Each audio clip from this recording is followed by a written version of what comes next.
Hey, Daly, what is the Yes. doctor's favorite fast food joint?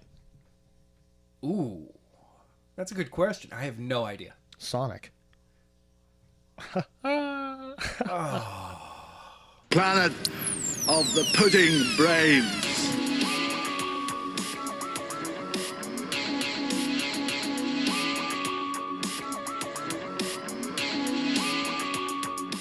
There's no point in being grown up if you can't be childish sometimes. Would you like a jelly baby? Shut up!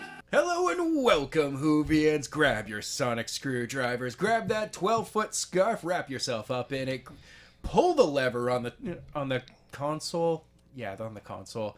And get ready, because it's time for a new episode of Musings of a Pudding Brain. I'm Adam, And I'm Matt. and this week we are talking about the demons of Punjab. Yes, we have a desert story, a warm weather story for those of us who are currently going, oh man, it's winter. It got cold. It got cold quick. Yep.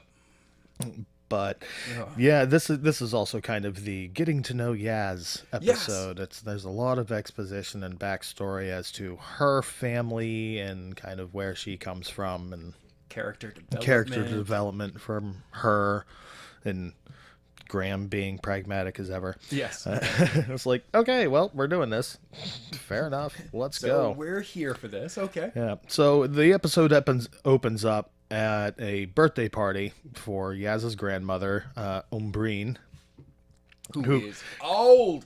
claims to be the first woman ever married in Pakistan and the first Muslim woman to work in a textile mill in South Yorkshire. So she's very proud woman, has loves her family, even kind of starts giving out keepsakes and takes time to rib each of them as Just she a- hands them out and like Yes. hands letters to her daughter and like this is something your father wrote for me, ignore the naughty bits. It's like, ooh, grand. The youngest daughter, the one that hit on Ryan. Right, gets a flower. It's like, he gave this to me. I don't know why, your grandfather, but it's pretty. Here. And to my favorite granddaughter, and like Yaz just turns and cocks an eyebrow and just like to her sister, gives her a broken watch. And Yaz is just like, oh well, thanks. It's kind of like the socks at Christmas response, like, oh great, thanks for that. Yeah. Yay. I Like, mean, well, and the dad leans over and is like, oh, we can get it fixed. And Umbrain reacts very vehemently, like, No. it must never be fixed. Well, Yeah. okay, why? I don't want to talk about it anymore. Like, all right, you can't just do that. First of all, you can't just create a story and then go, nope, I'm not telling I'm you not anything talking about it it. anymore. I'm out. I'm old. I don't have to explain myself anymore. Meh. Yeah. It's like, you're not allowed to do that. I mean, I suppose you're allowed to do it, but it's not nice. But this, of course, makes Yaz immediately go running to the doctor and going, hey, I want to know why. Let's go and check this out. Yes. And the doctor's like, no, that's just such a bad idea. That's your past. That's your direct past. You're mucking about in your own history. This is It's not a good move. not a good move. It's so dangerous. And Graham's like, yeah, any of our other missions haven't been dangerous or anything. Hey, I have apologized about the armored turtles several times now. And again, it's like, tell us the story about the armored turtles. What's going on there? Like, did they have a rat and like no ninjutsu? Like, what's going on? Then, They had a Tony Stark instead. yeah, I mean, but of course, it takes only moments for the three of them to talk the doctor into doing this against her own Oh, of course. ideas. Because, of course, the doctor's like, well, all right, 1 hour, no interfering. We're just spectating, no interfering. Yeah, of course. So they arrive in the Punjab, which is in northern India. Yes. It's a territory in northern India. And they're looking around going, well, wait a minute. She said she lived in... This is not a city. No. It's like... What, Kuala Lumpur? Yeah, it's like, no, this is... is country. It's a big area, guys. You got to understand. It's not like a state in India. Many of the counties in India could occupy several of like our American states or Probably. the entire island of Great Britain. Yes. It's a difference in size, so you have to imagine like, yes, this is all that area. This is the suburbs of that area, which is like farmland. But it's still that area. And within taking steps out the door, the doctor gets hit with some sort of psychic blast vision, something Yeah. that looked like it really hurt, and gets images of some sort of shadowy alien monster-ish type figures. Right. And it's like, well, what was that? I don't know, but it hurt. I don't, It knocks the doctor for a loop. yeah. At which point, some passerby on a cart is just like, hey, white people, what are you doing? No, he doesn't actually say that, but the look on his face is pretty much that. Like, we've got a couple of obviously British people Yeah. traipsing about where in an area where British people alone and unarmed are not really safe in any way. They are frowned upon. Bit of social and racial tensions going on. Yeah, it's not. What is it? British rule is still over India at this point, right? Yes.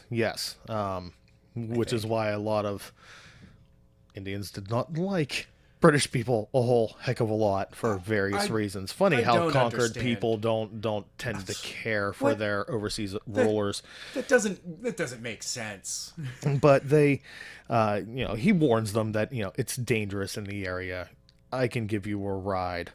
Who are you here to see? Why are you doing here? Oh, we're here to see Umbreen. Of course you are. Yeah.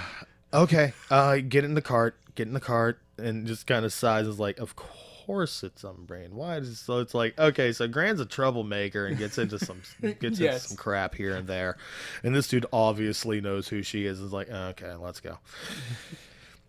While they're loading in, they encounter a holy man on the road who, Prem, the gentleman driving the cart, obviously knows, and is like, hey, what are you doing walking? Get in the cart. I'll give you a ride. And the holy man's like, nah, you kids, you're always in such a rush. I've been walking all my life. I'll be there. Don't worry about it. I'll see you in a little while.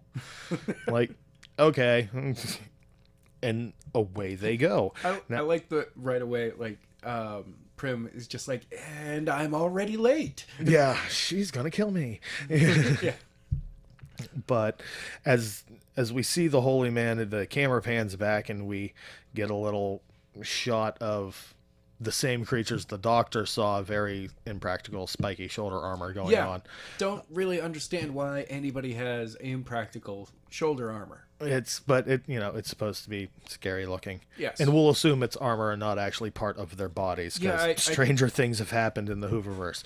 So I looked at it and I was like, yeah, that's like a jacket. that's ceremonial of some kind. Yeah. Like, ooh, look, I'm intimidating. I have spikes on my shoulders. Yeah. I can't raise my arms completely, but Ridiculous alien fashion. But we flip back, and the cart arrives at a small farmhouse, and everybody jumps out, and Prem is like, yeah, these people are here to see you, and Umbreen's going, I don't know who any of these people are. Yeah. Especially, like, no. Who are you? Why are you here? And Yaz makes up this basic contrived story about, oh yeah, Uncle Malik, his second sister's husband's wife's daughter's niece. I'm your cousin. Well, we're family. We're family. I'm your cousin. I heard Oh, about you're the here wedding. for the wedding. What wedding? What now?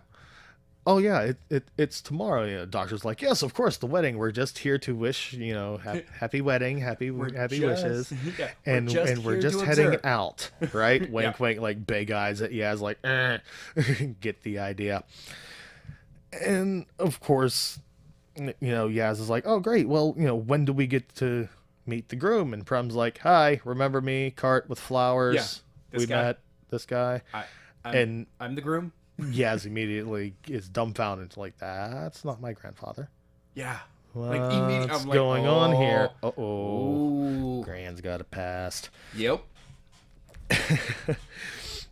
So, of course, we also meet Prem's brother, Menish, who works on the farm, just arrived on the scene. It's Yeah. like, oh, yeah, come on, we've got an announcement on the radio going on soon. Big news happening, big news. And he's got the big wide eyes and eyebrows going on. like, Just "I like, can't wait." I know something that you don't, and it's Yeah. like, all right, what's going on here?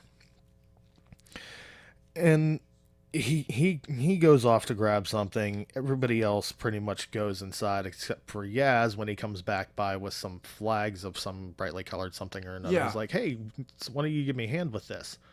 Yaz's like, "Yeah, I'll help you, whatever."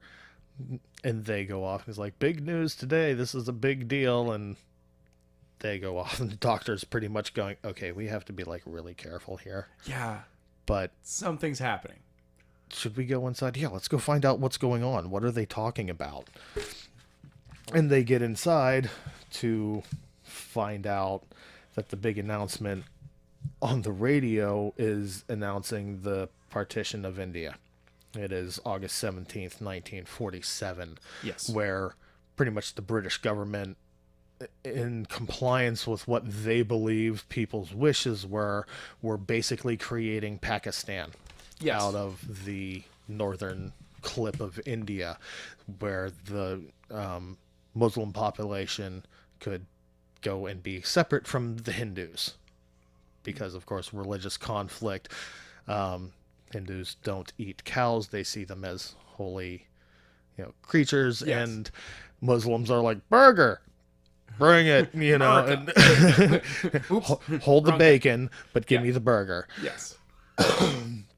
And of course, that's obviously a vast oversimplification of the things going on in that Very time vast. period. But It was a fight over whether or not someone should eat a steak. yes, to moo or not to moo, that is the question. But there's a lot of tension because all of these people are going to be displaced. Like millions of people are about to be displaced. Yeah. And even more millions are about to die because of the rioting and the violence and the conflict. And this isn't your home anymore. go And I there. was like, we've lived next to each other for generations. I've known you since conception. What are you talking about? What has changed? Nothing has changed except for the line these idiots who don't even live here just drew. And this is where all of the conflict is coming from. So it's a little along the lines of the Civil War happening all of a sudden, like, okay, and we're just going to splinter this off, and if you talk funny, you go that way. Yep. And whether you want to or not. Yeah. Meanwhile, back with Manish and Yaz, Manish is planting border markers Yeah. right along a little stream, basically, and he is very happy that the Muslims will be out of India and claims it'll be so much better to be separate because now everybody will be safe. You have your own place. You go over there. Just get out. Yeah. And Yeah. and Umbrain and her mother are standing there going, "What are you talking about? We have grew lived. up in We this grew valley." up together. Our families have lived here forever. Why are you being a douche?" Basically. Yeah. And he's like, "Nope. This is how it's going to be. It's going to be so much better. Get out." Yeah, you're going to be on that side of the line from now on.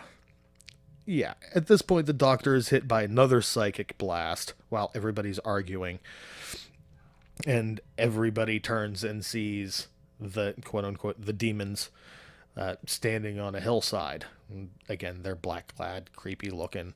And Yeah. at which point, when everybody's starting going, "Ooh, over there," they disappear. I'm like, "Oh, we've been made, out of here," and just teleport away. They apparate. Yes, really they, was apparating. They disapparate. The doctor, of course, pulls out the sonic, scans an energy signal because there's always a friggin' Of course residual there is. energy trace. Starting like, they haven't gotten far. Let's go, and just starts running after them. I go, oh, jeez. Of course, it's the first thing. Now Ryan and Prem follow, and they end up seeing these two creatures kneeling over the holy man from the road. Yes. Prem comes up behind and just immediately opens fire. Just takes a It's shot right at them. Nope, you guys are out of here. They apparate again, and they leave like this purple dust left on the holy man, who is very dead. They don't actually ever get to saying like how he died, but the purple stuff left on him evaporates very quickly. This holy man was on his way. He was the one who was supposed to marry Prem and Umbreen, because he was one of the few holy men who was okay with marrying a Muslim to a Hindu. Yes. Because Prem is Hindu and Breen is Muslim. All the tensions going on, but the holy man was just like, hey, love, it's all groovy, come on, whatever. It's Let's pretty groovy, do this, man. And He was pretty laid back. I do like him. yeah, and of course, the doctor gets Prem to spill and he's like, okay, wait a minute, you just saw two aliens and Yeah. you're handling this very, very well. Why is that? Well, I've seen them before. Wait, what? Okay, Dish. Yes. You need to tell us, what's going on. But Prem also knows, like, okay, these crazy people I just ran into are lying about something. Something is going on that they're not telling me. They decide not to tell everybody about the holy man's death because it would just add more pressure and everything. Yaz and Graham show up hot on everybody's heels, and they get sent back to go help bury the holy man, and just like, hey, we found this guy dead. We don't know what happened. Yeah. We don't know what's going on. Dr. Ryan and Prem, however, track the energy signal further, and they're going demon hunting. Well, because the holy man was just sitting, like, taking a rest, leaning up against a tree. Propped up. Yeah. Like, he looked like he was like, oh no, I'm gonna meditate for an hour or so, then I'll get back on the road. It was just like, no, I'm gonna chill here. I'm willing to bet the dude had a heart attack, like a silent heart attack. Well, we don't know at this point. Oh, that's true. It comes into play later, but at this point in the episode, Oh. we don't know what often. There's too much going on and a lot of chasing going on. So, those three take off and basically find the hatch from Lost. No, I mean it's a dome. It's a dome It in the was middle the of hatch from in the Lost. middle of the woods. There were no numbers on it or anything, but the doctor scans it and of course immediately trips a teleportation like transmat lock that zips them right onto the ship. Which Ryan is just like, oh, okay, that was cool. Prem's like, what the F just happened? We were just outside and now where are we now? Oh, we're on board the ship. We're on a ship. Okay. Doctor is able to unlock a computer terminal, which gives her all the statistical data she needs about, like, where am race, I? biology, who this belongs to, and it turns out that they are on and I'm going to mispronounce this, but Bulgarian hive, Yeah, that sounds about right. and which, of course, the Doctor only finds herself in the best places is an assassin race that. It's an ancient race that basically evolved and developed themselves to be the most deadly assassins in the universe. And the Holy Man's face shot is up on the It's computer there. terminal. So He was the He was a target. target. Why? Hey, you know what? I gotta say this. If that's their method, they have a great method of taking you out, though. 'Cause the dude looked peaceful. They just kind of walked up and they were like, "Hi, so you're gonna die now." You're like, "What? No, it's gonna happen now," and then you dead. Well, Can you imagine the most polite assassin? I'm really sorry. so sorry about this, but shh, go to sleep. You're like, "What? Oh, okay." Yeah, still sort of creepy. I know. No, and this is when Prem spills about having seen the aliens before, because the doctor's like, no, you're going to talk about this right now. I don't care if it makes you uncomfortable, which obviously it does, but you're gonna spill this to us.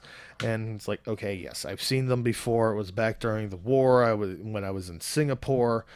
My brother was with me. We were being evacuated. We were retreating out, and I lost him in the mist. So I went back for him because he's my brother. I'm not going to leave without him. Totally makes sense. And that's when he saw two of the aliens standing over the body of his dead brother, and thought it was maybe a trick of the eye, something in the mist or whatever. But he clearly saw them. They saw him, disappeared. And he gets over and he finds his brother dead. The evacuation is going on. He's got to go, so he's not able to retrieve his dead brother's body. Yeah. But only the necklace he was wearing, the Monkey King necklace, which he is currently still wearing. So this is why he not was good for him, but not. He did something. He Yeah, did what he could.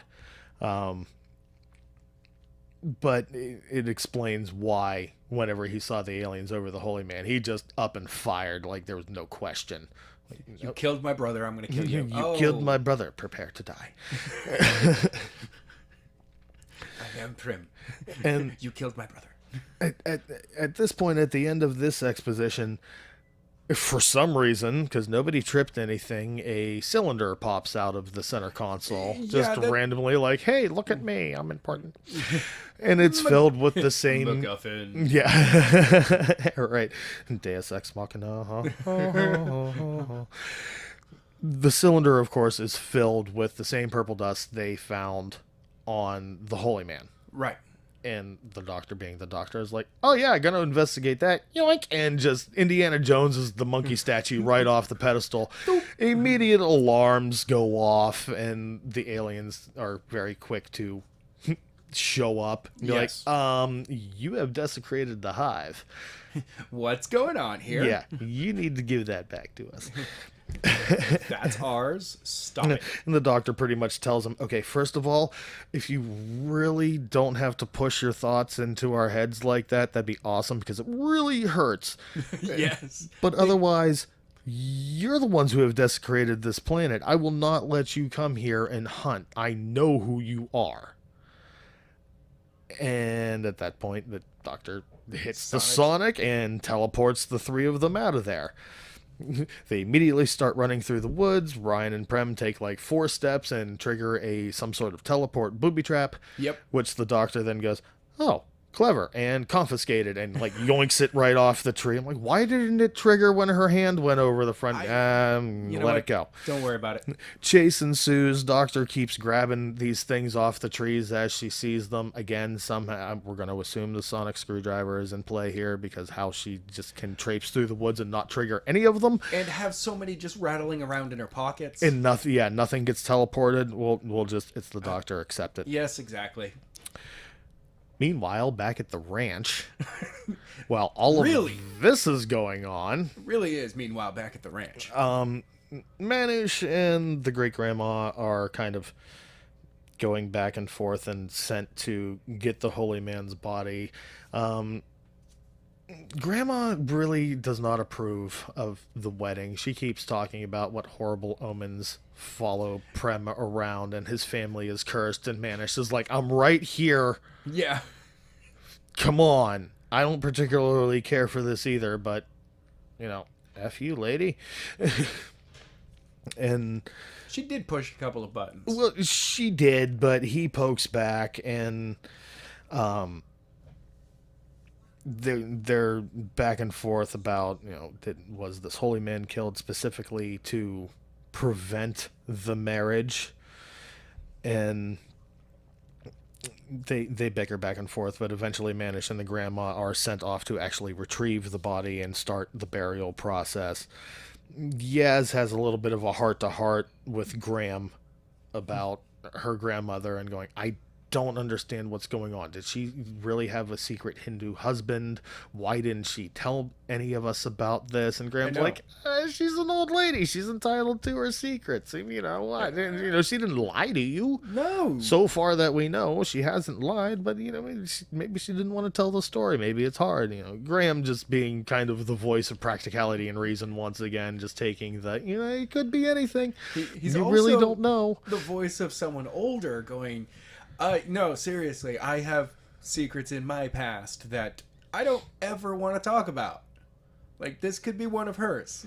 Right, and basically just counsels her to, listen, just enjoy the time you're having with her right now, seeing her as she is, because that girl over there, that's not your Nan. No. And she won't be for a very long time. So take it easy on her, all right? Yeah, you haven't disappeared. At which point, here comes everybody shouting, Ryan and Prem, yelling like, they got the doctor. They got, freaking out. And of course, oh wait, no, here comes the doctor. Here comes the doctor like 5 paces behind him, just trucking. Drops one of the little teleport transmat locks on the ground. Gets everybody into the barn and very quickly throws things around. Because the aliens are hot on their heels, and sets up saying, okay, you guys need to leave. Very clever trap with keeping people out of the area. But the aliens are like, yeah, you all need to leave. Stop interfering with us. Don't mess with our work or we'll stand over your corpses. Just about everybody's going to translate that as a threat, That which is a the threat. doctor does. It's like, all right, very clever, but I'm going to stop you, whatever you're doing. And Yes. I'm going to use your trick against you. Click, and the teleport goes off and basically teleports the friggin' aliens out of there. And like, okay, so this will keep them at bay for a couple of few hours, maybe like 12 at the most. They're like, okay, so we celebrate tonight and married first thing in the morning. There we go. No, just get married now. Well, yes. Celebrate after. Business first, party later. It'll take you 10 minutes, but, what do I know? Yeah, exactly. And at this point, it's like, okay, well, we've got time. So the doctor's like, okay, let's check out the purple dust. Opens up the canister, tells everybody not to breathe too deeply. It's like, masks, something, cloth, anything. No, it actually now makes sense. The peaceful, it's a poison. It's gotta be a poison. Well, that's what she's going to figure out because she sticks the sonic, again, Straight just up. sticks her hand in And sonic right right into into it to scan it. It immediately short circuits the sonic, just overloads it because there's too much input to scan at one time. And I was like, okay, What is this? I guess we're going to have to go analog with this. And then just like gives out a MacGyver list of crap I know. to these guys. Like, I need sulfur, I need this, I need chicken poo and a biscuit. Ryan immediately is like, dibs on not chicken poo. Yeah, I know. Graham's like, why a biscuit? I love biscuits. I was like, go ask the TARDIS for your cookie. Come on. And we're in the Punjab. You're not going to get a biscuit.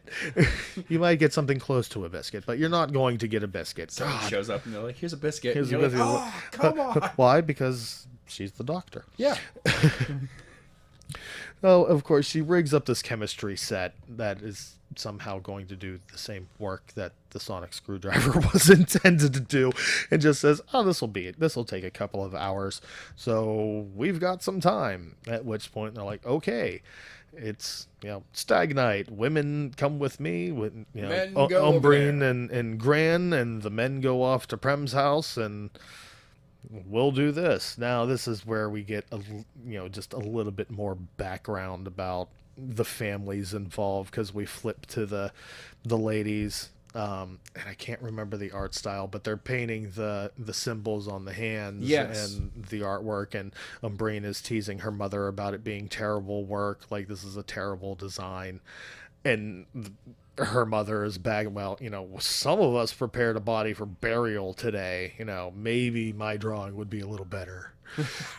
Like, oh, right. Yeah. Okay. And we find out that, Prem's family and her family had lived next to each other for generations. They literally grew up together, and when he went off to war, she waited for him to come back, worried that he never would. And oh yeah, Great Grand still does not approve of the marriage. Nope. It's like, you still have time to find you a good Muslim man. It's like, this is the night before the wedding. They've already gone through all this crap. And Brain just responds with, are you seriously joking right now? No. Which is kind of colloquial for what I think she might have said, but whatever. And the mother, the grandmother counters with, well, what are we going to do about a priest? What respectable priest would come out now? And the light bulb goes off. Wait, you're a doctor. That's respectable. Could you marry us? Oh. And the doctor's like, well, I haven't married anybody since Einstein's wedding. That was a party. I do like how he has right away. It was just like, what was it? Yeah, not interfering. Not interfering.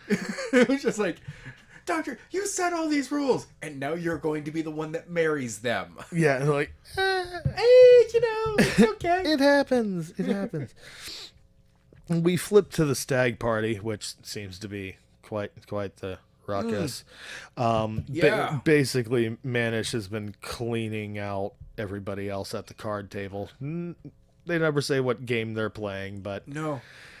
it quickly devolves into a bit of a pissing match between Manish and Prem, where Manish just tells Prem straight up, like, don't marry tomorrow. You're an idiot. I can't believe you're doing this. And, oh, yeah, the dead brother, he would have understood. The wrong son died. Yeah, and just, India is not her home anymore. Again, just, they all need to get out. They need to get out, just proving, like, okay, this is not a political view. You're just a bigoted little dick. Yeah, he's just a little dick. And, once all of the Muslims out of India, and basically just storms out. And Ryan and Graham are just sitting back going, oh, family ruckus, not getting involved. Yeah, you guys can deal with that. We're going to sit right here and keep drinking. Yeah, like, This is good stuff. Ryan tried to jump in early on and tell Manish, like, listen, back down, not on a stag night, mate. What's wrong with you? Yeah. But Manish just kept going off, and Ryan was like, and I'm out. Nope. I give you a chance to walk away from this. We have a little bit of a time elapsed. The doctor is now mucking about with her MacGyver chemistry set, and apparently the dust is intensely dense biological material. There's like a little bit of everything in there, and she starts listing off a bunch of base elements: carbon, oxygen, sulfur, and oh yeah, there's like billions of DNA fragments wrapped up in there. Like, billions. Oh, you stuck your hand in alien DNA. This never comes out well. I mean, you're the doctor and you have a lot of leeway most times. DNA. But yeah, but still.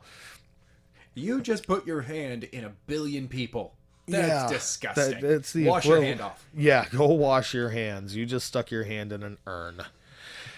Yeah. Which again, if that's what that is, why were the aliens spreading it on the dead man? Was it just like residual residue off of them, or what? Like, what happened there? Again, unexplained stuff that never really crops back up. Like, I mean, we can go off on that discussion for a second if you want, because I have a theory. Go for it. That it actually is they were extracting it from the priest, from the holy man. Ah, good call. Good call. And they were interrupted in the extraction process, and that was just like that the valve didn't shut off real quick, and they had that makes sense. Like, I like they that. accidentally pulled the plug, and it was like, oh, it's still leaking, and they're like, leave it. Yeah. Okay, no, fair enough. I like that. We'll go with that. Yeah. It's at this point, of course, where the assassins are like, guess what? We're here, and just like bounce in, grab the doctor, and teleport right back out. Bounce right out, leaving everybody going, crap. What happened? Now we get back to the alien spaceship, where the cylinder is back in its place. The doctor is on one side of the room, and two of the aliens are very imposing on the other side. And the doctor pretty much just tells them, I know who you are. You're assassins. Why are you here to kill them? And the aliens are pretty much like, whoa. No. Hold on. We're reformed. We're not assassins anymore. That was a long time ago for us. We are witnesses. As the assassins were out, doing their contracts and whatnot, they came back to find their homeworld had been destroyed. Yes. There was nothing left. They were not there to save them. They were not there to witness them. They died just without anybody knowing about it. And then they took 100 generations to basically sift through all of the matter that was still left there, to honor all of those who died unwitnessed. And this is what they do now throughout all space and time. Yeah, they travel through space and time, witnessing the death of people who would otherwise not be witnessed. Right, so this is basically like another version, an alien version of the Testament project that we saw back in Twice Upon a Time, which was a purely human idea. This is the alien analogous of it. It's the parallel, it's what, oh, this is a kind of a good idea. It's funny that nobody else thought of it. They did. Everyone else did. They're just really freaking creepy looking and intimidating, as opposed to the glass carapace that shows up for anybody on Testament. And I mean, they both have their different ways of doing it. The aliens are preserving your DNA, whereas Testament was preserving all of the psychological memories, your personality. But, and it's at this point when the doctor's like, oh, I screwed up. Yeah. Oh, I'm so sorry. It's not an evil plot at all. But wait a minute, how did he die?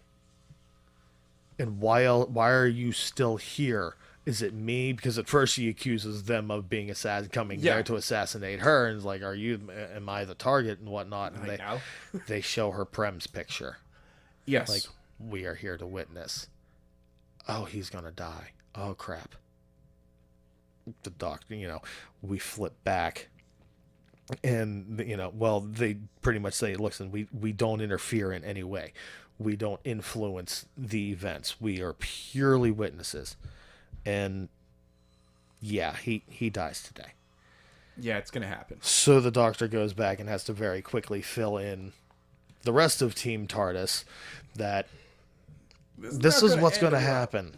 This is what they weren't who we thought they were. And things are going to go down and we have to let them.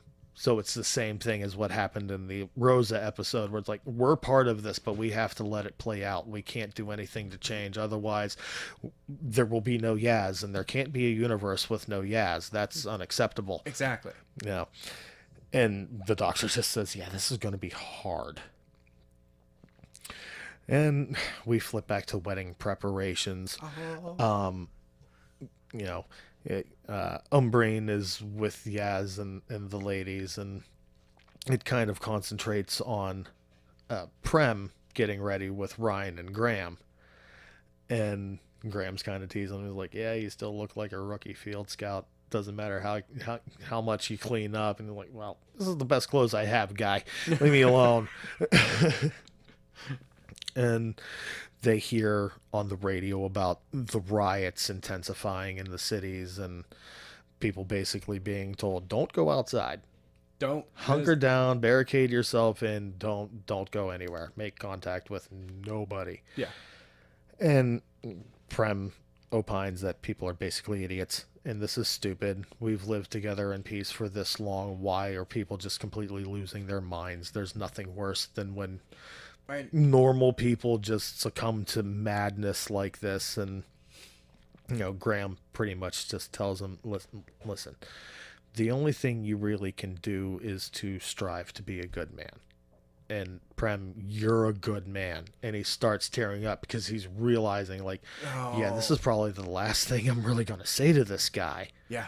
He's got to, I'm going to try and give him some confidence and something reassuring, and I can't tell him what's about to happen. Yeah, that's the and worst part. And it's kind of killing Graham inside to do it, but he manages not to say anything.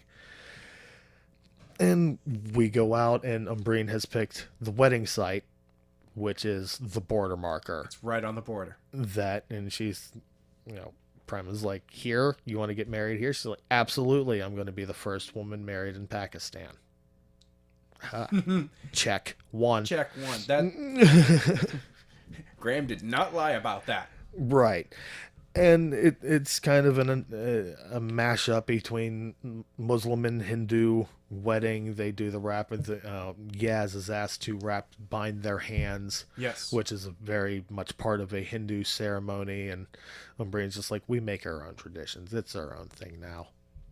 Like, all right, Gran, I like you. You're all right.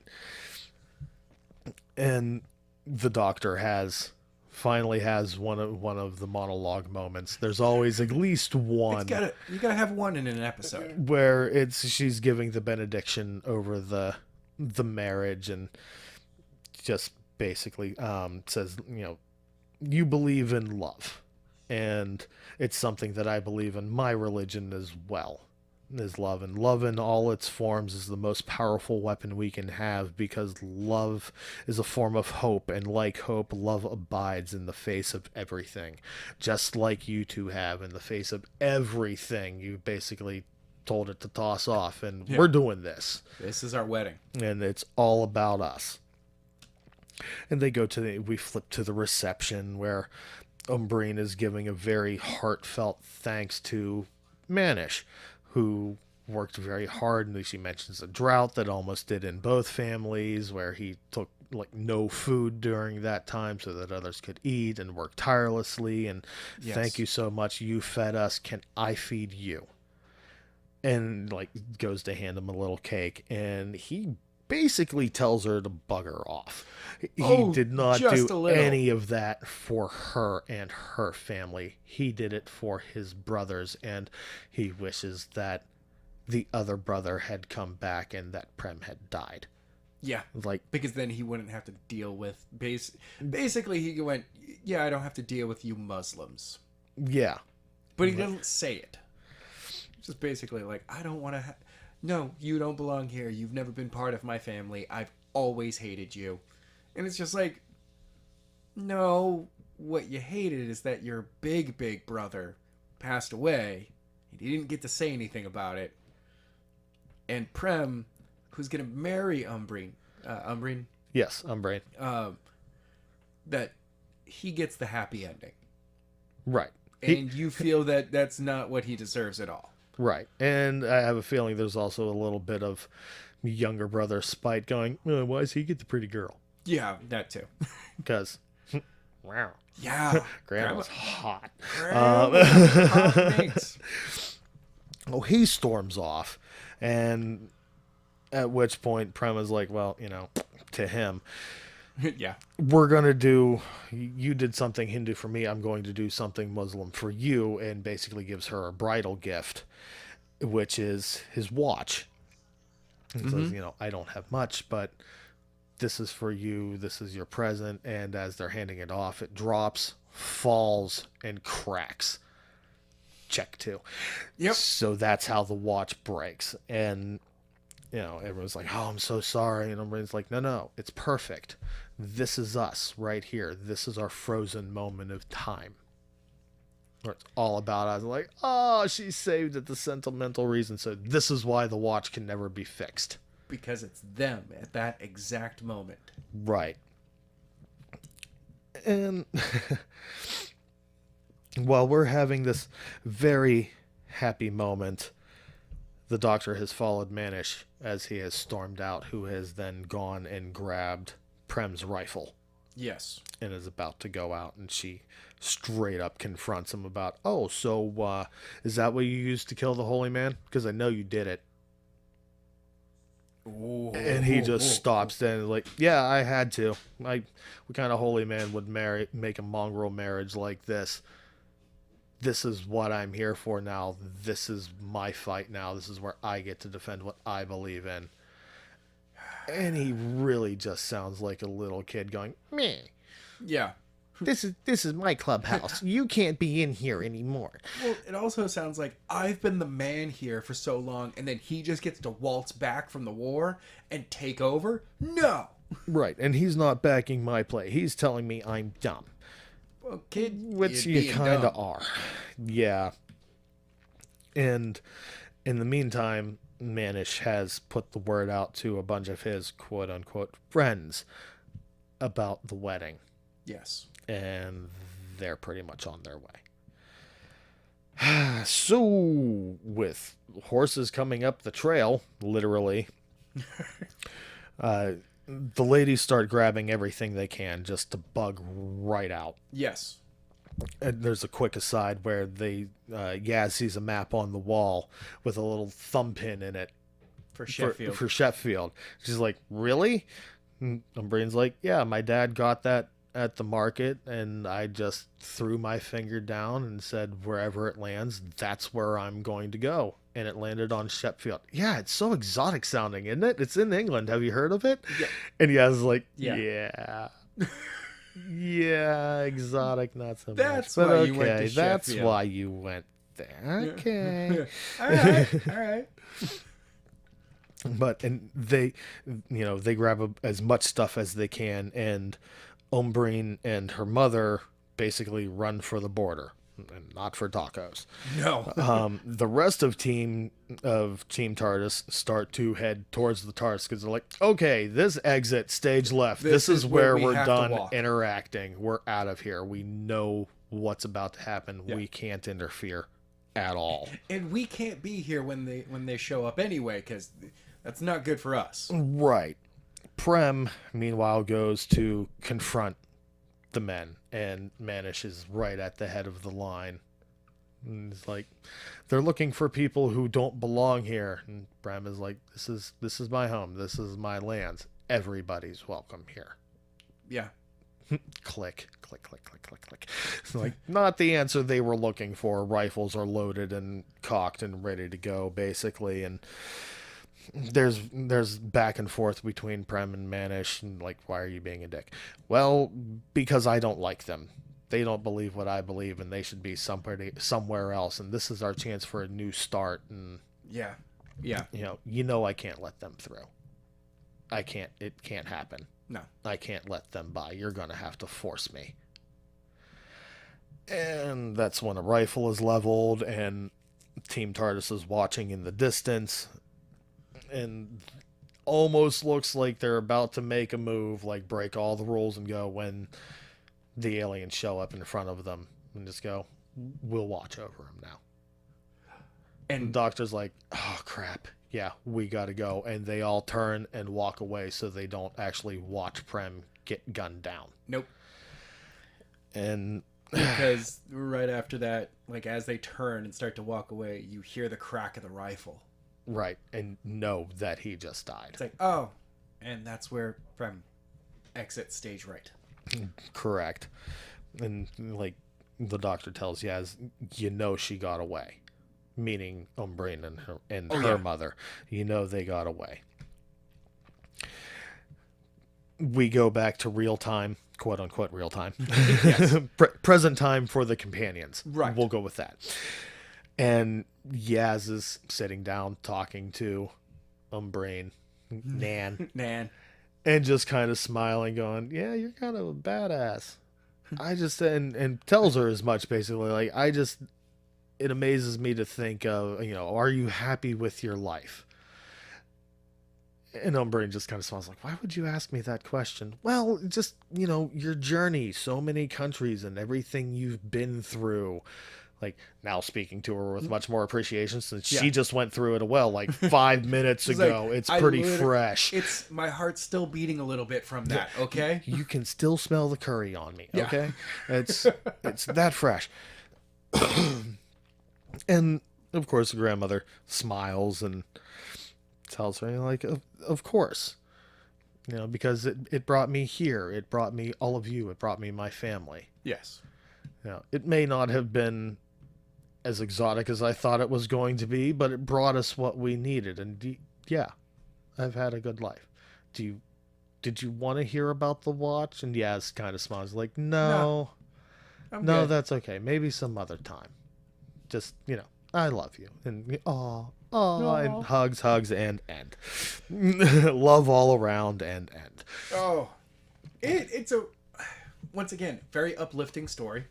Yes, very uplifting and very pointed about, don't be idiots. Yeah, There's other things than arguing about, this person believes this, so I hate them because they don't believe the same thing that I do, and it doesn't matter. it doesn't matter. Just be kind to each other. Just be excellent to one another, to quote the great prophets Bill and Ted. Just be excellent to one another.